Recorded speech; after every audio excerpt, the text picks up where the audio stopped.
Hello, everyone. In today's episode, we will seek the answer to the question: what did it mean to be a Roman citizen? Roman citizenship emerged as a complex status that formed the basis of both political participation and legal protection, yet in practice was shaped by social inequalities. The most fundamental right of citizenship was the right to vote, that is, ius suffragium. In return, the most important obligation was active participation in public life. In theory, even poor citizens could vote in the tribal and centuriate assemblies assigned to them, but in reality, political processes were under the influence of the wealthy classes. Wealthy citizens were able to direct the distribution of votes in line with their own interests, and, thanks to their control over the Senate, they could dominate the political decision making process. Citizenship also included the right to stand for public office, ius honorum, and the opportunity to gain influence and wealth by rising through the hierarchy of public offices known as the cursus honorum. Nevertheless, Roman women, despite being counted as citizens, were deprived of the right to vote and to hold public office. Roman citizenship was not limited to political rights, it was also a status that provided legal protection within territories under Roman rule. Citizens could not be enslaved, subjected to certain corporal punishments, or executed without trial in Rome. They possessed the right to appeal the decisions of local courts to Rome. Roman law provided citizens with the means to resolve disputes and protect property rights. Although the legal rights of women varied across periods, in the absence of a male head of household, they could own property and inherit. Moreover, all citizens had the right to contract legal marriages, and the citizenship of children born from such unions was guaranteed. The economic dimension of citizenship was also significant. The right to make contracts, to farm public lands, exemption from certain direct taxes in specific periods, and the possibility of receiving free or subsidized grain or bread from public granaries were among these benefits. In return, citizens were required to participate in regular censuses, declare their families and property, and fulfill public obligations such as voting and military service. Service in the Roman legions was reserved exclusively for citizens, while non citizens served in auxiliary units. The scope of citizenship changed and gradually expanded throughout history. Initially limited to free individuals born to free parents in Rome and later in Italy, this status expanded to include freed slaves. Freed slaves automatically became citizens, and their children were considered freeborn. However, this libertus status did not encompass all the rights enjoyed by a freeborn Roman, and the patron client relationship with the former master had to continue. The army was also an important path to citizenship. Soldiers who were not Roman citizens could obtain this status after long term service. As Rome expanded across Italy, some communities were granted citizenship, while others were kept as allies without voting rights. This unequal arrangement led to the social war in the 1st century BCE. As a result of the uprising of Italian communities demanding equal citizenship and voting rights, Rome was forced to grant citizenship to eligible members of Italian communities through a law enacted in 90 BCE. The scope of citizenship expanded once again in 212 CE with the Edict of Emperor Caracalla, which granted citizenship to all freeborn men within the empire. By this time, however, traditional privileges of citizenship, especially voting, had largely lost their political significance due to the centralization of imperial rule. One striking example that shows how valuable Roman citizenship was in practice is the story of Paul of Tarsus, who lived in the 1st century CE. While about to be tried in Jerusalem, he declared that he was a Roman citizen and demanded the right to be judged before the emperor, demonstrating the strength of the legal protection provided by this status. This example shows that Roman citizenship was not merely an identity, but also a powerful legal and political instrument that protected individuals and granted them certain privileges across a vast imperial geography. In Rome, religion was shaped less as a matter of personal belief and more as a set of public practices that regulated the reciprocal relationship between humans and the gods and aimed to secure the prosperity of the state. Romans honored the gods of their polytheistic pantheon through public displays of piety, and the main purpose of these rituals was to ensure the goodwill of the gods and maintain their continuous support. According to this understanding, properly performed rituals guaranteed the well being of both individuals and the state. For this reason, it was of great importance that every detail of rituals be carried out in strict accordance with tradition, even a ceremonial mistake was believed to anger the gods. In the 3rd century BCE, the resignation of Quintus Sulpicius, a priest of Jupiter, because his head covering fell off during a sacrifice, is a striking example of how seriously this precision was taken. Worship of the gods was largely carried out during public festivals, during which sacrifices were offered at altars in front of temples. Although temples were regarded as the homes of the gods, the actual place of worship was the open space before these structures. Sacrifices could take the form of burning incense, pouring wine, or slaughtering live animals such as cattle, sheep, and pigs. In addition to public worship, individuals could also request help from the gods. If signs indicating the displeasure of the gods were found during such examinations, new sacrifices were offered to appease them. Extraordinary events such as rains of blood, weeping statues, or talking animals were also interpreted as signs of divine anger and were addressed through appropriate rituals. In Rome, men could generally hold only one religious office at a time. However, Emperor Augustus broke this tradition by holding 7 different priesthoods simultaneously. The most important of these was the office of Pontifex Maximus, the chief priest responsible for all religious affairs of the empire. This title continued to be used by emperors until the late 4th century CE.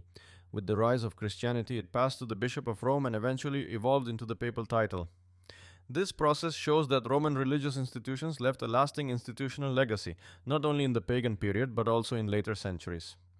In the Roman Republic, the consulship was considered the highest elected political office of the state, and according to traditional accounts, it was established in 509 BCE with the overthrow of the last king. This arrangement is seen as the result of a collective decision by Rome's leading families that the state should never again fall under the rule of a single individual. For this reason, 2 consuls were elected each year, with Lucius Junius Brutus and Lucius Collatinus serving as the first consuls. The dual consulship system was designed to share political power and prevent its concentration in a single pair of hands, and it became one of the fundamental institutional elements of the Republic. During the Republic, the powers of the consuls were quite extensive. They presided over the Senate, convened popular assemblies, and submitted laws for voting. At the same time, they assumed command of the army in wartime, and at the end of their terms, they often served as governors in the provinces. Consuls took office on the first day of January each year and rotated the presidency of the Senate on a monthly basis. Many famous consuls in Roman history were regarded as models for later generations because of their military successes or public virtues. However, the nature of the consulship changed significantly during the imperial period. In the imperial era, there were still 2 consuls who continued to preside over the Senate, but real political power now rested in the hands of the emperor. Augustus, by placing statues of distinguished consuls from Rome's past in the new forum he built, aimed both to reference Rome's history and to emphasize his own dynasty's connection to this legacy. Thus, although the consulship lost its political weight from the Republican period, it continued to exist as a symbolic office, representing Rome's historical identity and aristocratic traditions. The Roman Forum was a place at the center of the political, religious, and social life of the ancient city, regarded both physically and symbolically as the heart of the Roman state. Established in a marshy valley between the Capitoline and Palatine hills, this area was drained and organized during the 7th century BCE under the kings, and from the early Republic onward, became the principal public space of the rapidly growing city-state. Initially, shops and aristocratic houses surrounded the forum, while the open central area hosted a wide range of activities such as legal proceedings, political meetings, religious ceremonies, commercial exchanges, and festival celebrations. Senate meetings were held in the Curia, while popular assemblies gathered in the open area known as the Comitium. Thus, the most important decisions of Roman politics were made within or around this space. In Roman history, the contrast between urban and rural life was not merely a geographical distinction, but a lasting field of debate shaped around social values, moral judgments, and ideals of lifestyle. As Rome transformed from a small settlement into the center of a vast empire, this debate evolved into a broader intellectual framework that encompassed not only where one should live, but also how one should live. In the Roman mind, city and countryside were defined through clear contrasts. Cities were often portrayed as complex, corrupt, crime-ridden, yet exciting places, while rural areas were presented as symbols of a simple, safe, honest, and moderate life. In reality, however, the experiences of people living in both environments were far more complex and contradictory than this idealized contrast suggested. The city of Rome was a center that simultaneously offered opportunity and danger for all its inhabitants, rich and poor, native and immigrant alike. The Palatine Hill, thanks to its location near the Forum and its elevation, stood out as the most prestigious residential area where elite classes built their magnificent homes, while the Subura district at the foot of the hill was seen as a dangerous neighborhood associated with crime, crowding, and poverty. Between these 2 extremes, ordinary Romans mostly lived in multi-story apartment buildings known as insulae, which carried a high risk of fire. In these buildings, the wealthy lived on the lower floors, while poorer families occupied the narrower and more crowded upper stories. The city was thus a living space that contained different social strata together and held both the possibility of advancement and decline. In contrast, rural life was often idealized in Roman literature as a refuge. Poets such as Virgil and Horace, in particular, praised self sufficient small farmers as embodiments of strength, frugality, and virtue. However, the reality of rural life was far harsher than this romantic portrayal. The living conditions of these people were often very different from those of wealthy landowners who rarely touched the soil themselves. As Rome expanded through conquest, small farmers lost their lands due to long periods of military service, which increased social tensions and caused landless masses to migrate to the cities. As a result, small agricultural plots were transformed into large estates, or latifundia, concentrated in the hands of a small number of wealthy aristocrats. In the late Republic, the countryside became not only an economic but also a politically contested space. Generals struggling for control of the state promised land to their soldiers to secure the support of their armies. However, when these promises could not be met with available lands, property conflicts in rural areas increased. This situation further deepened the social and political tensions within Roman society. Conservative thinkers also played a major role in the idealization of rural life. Cato, known for his strict moral views and commitment to traditional Roman values, regarded rural life as the source of moderation and discipline, both as a politician and as a writer. His works on agriculture were used as practical guides for landowners. However, his recommendations regarding agricultural production advocated extremely harsh treatment of enslaved labor. He argued that sick slaves should be made to work on half rations or sold when they grew old. This approach clearly reveals the extent to which Rome's rural economy depended on exploitation. The position of women in Roman society, although different from certain Greek examples that confined them to the home, was still determined within a strictly controlled patriarchal system. The male head of the household, the paterfamilias, possessed broad authority over the women in the household, including the power of life and death, and he made all major decisions regarding their education and marriage. When a girl was born, the father could even decide whether she would be raised, enslaved, or abandoned to die. Young girls were often married at early ages, usually to men much older than themselves. In such marriages, the father could transfer guardianship of his daughter to her husband, or he could retain his authority and reserve the right to divorce her and marry her to someone else whenever he wished.